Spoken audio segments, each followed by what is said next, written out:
Salam jumpa kembali saudara-saudariku yang terkasih dalam Tuhan kita Yesus Kristus.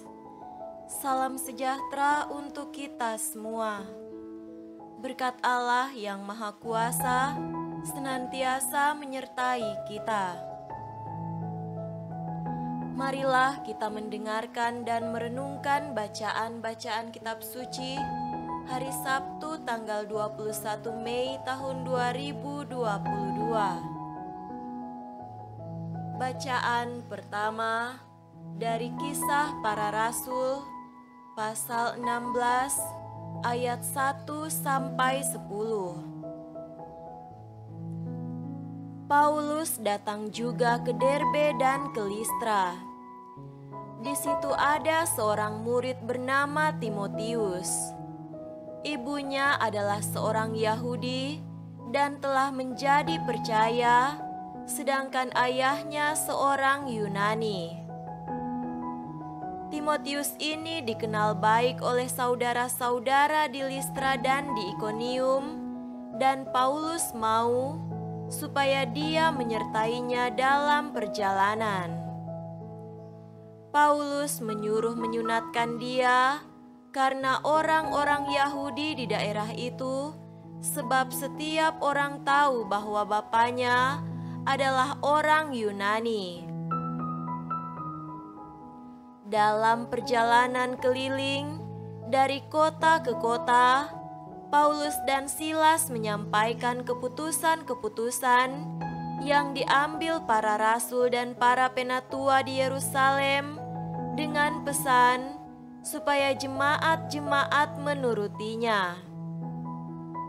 Demikianlah jemaat-jemaat diteguhkan dalam iman dan makin lama makin bertambah besar jumlahnya. Mereka melintasi tanah Frigia dan tanah Galatia karena Roh Kudus mencegah mereka untuk memberitakan Injil di Asia. Dan setibanya di Misia, mereka mencoba masuk ke daerah Bitinia, tetapi Roh Yesus tidak mengizinkan mereka. Setelah melintasi Misia, mereka sampai di Troas. Pada malam harinya, tampaklah oleh Paulus suatu penglihatan. Ada seorang Makedonia berdiri di situ dan berseru kepadanya, katanya, "Menyeberanglah kemari dan tolonglah kami." Setelah Paulus melihat penglihatan itu, segeralah kami mencari kesempatan untuk berangkat ke Makedonia, karena dari penglihatan itu kami menarik kesimpulan bahwa Allah telah memanggil kami untuk memberitakan Injil kepada orang-orang di sana. Demikianlah sabda Tuhan. Syukur kepada Allah. Semoga Tuhan beserta kita sekarang dan selama-lamanya.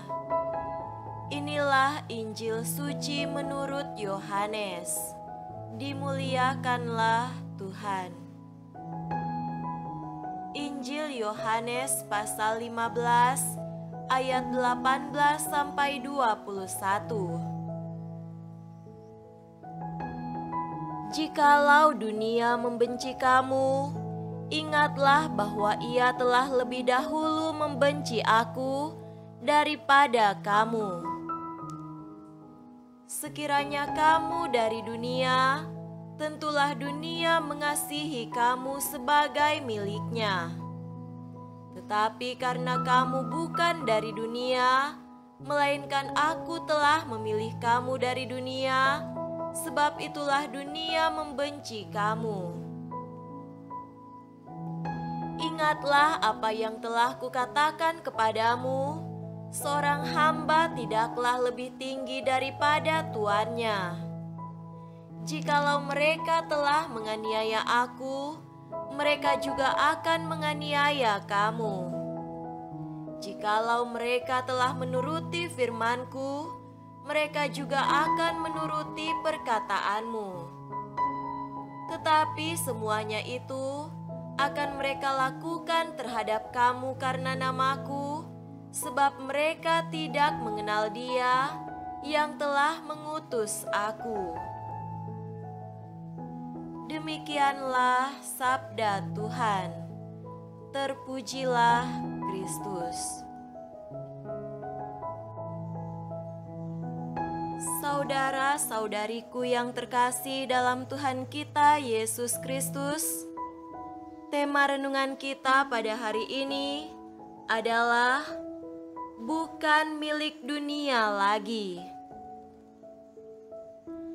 Yesus dalam pengajarannya banyak kali menggunakan ekspresi yang tidak biasa untuk menjelaskan ajarannya.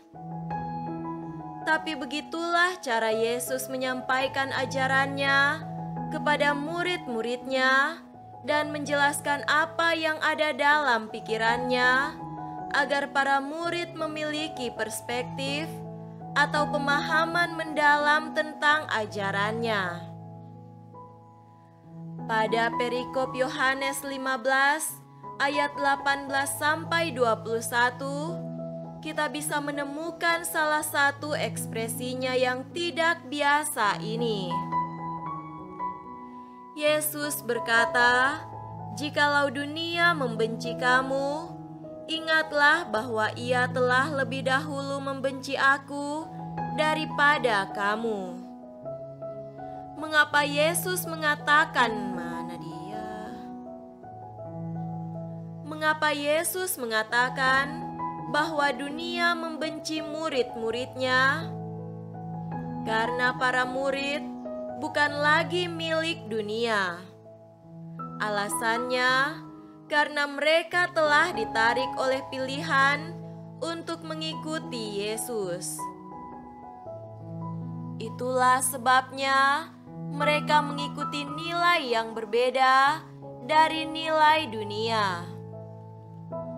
Dunia menawarkan kepada kita kehidupan yang mudah, yakni makan, tidur, hiburan, kesenangan, prestise, ketenaran, popularitas, kekuasaan, dan otoritas.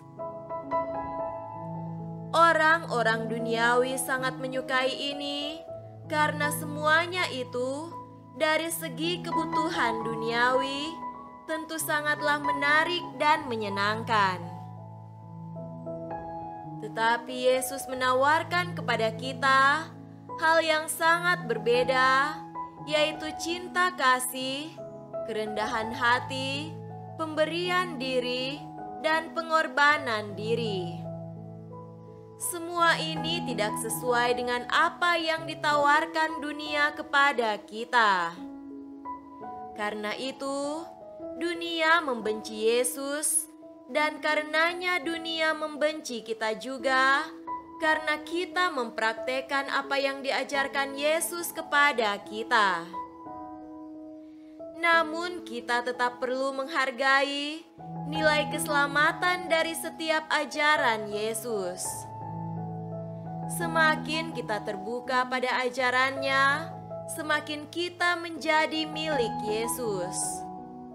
Sebaliknya, semakin kita menjauh dari ajaran Yesus, semakin kita menjadi milik dunia dan dikuasai olehnya. Saudara-saudariku terkasih, apa arti dunia? Bagi kita dunia bisa berarti bumi dan semua makhluk yang hidup di dalamnya. Penggunaan kata dunia pada perkataan Yesus itu bisa diartikan sebagai kuasa kegelapan yang memengaruhi orang-orang Yahudi pada saat itu, sehingga mereka tidak menerimanya, membencinya, bahkan menolak dan menganiaya dia, serta berikhtiar untuk membunuhnya. Dalam kitab suci, kata dunia menunjuk pada kuasa dosa dan kegelapan. Yesus berharap bahwa para murid tidak dikuasai olehnya. Maka Yesus menetapkan kepada murid-muridnya suatu arah baru yang harus diikuti, yakni arah keselamatan. Para murid bukan lagi milik dunia, maka mereka tidak boleh lagi hidup dalam kuasa dosa, tapi dalam kekuatan kebenaran Tuhan. Kita sebagai para pengikutnya hendaknya menyadari bahwa lewat pembaptisan kita juga telah dipilih dan ditarik Yesus dari dunia agar kita tidak terjerembab dalam kuasa kejahatan yang menghancurkan diri kita. Sebaliknya, kita dituntun untuk hidup dalam kebenaran dan diarahkan agar membiasakan diri dengan hidup di jalan yang benar dan tidak dalam jalan kejahatan yang membahayakan diri kita sendiri. Semoga demikian.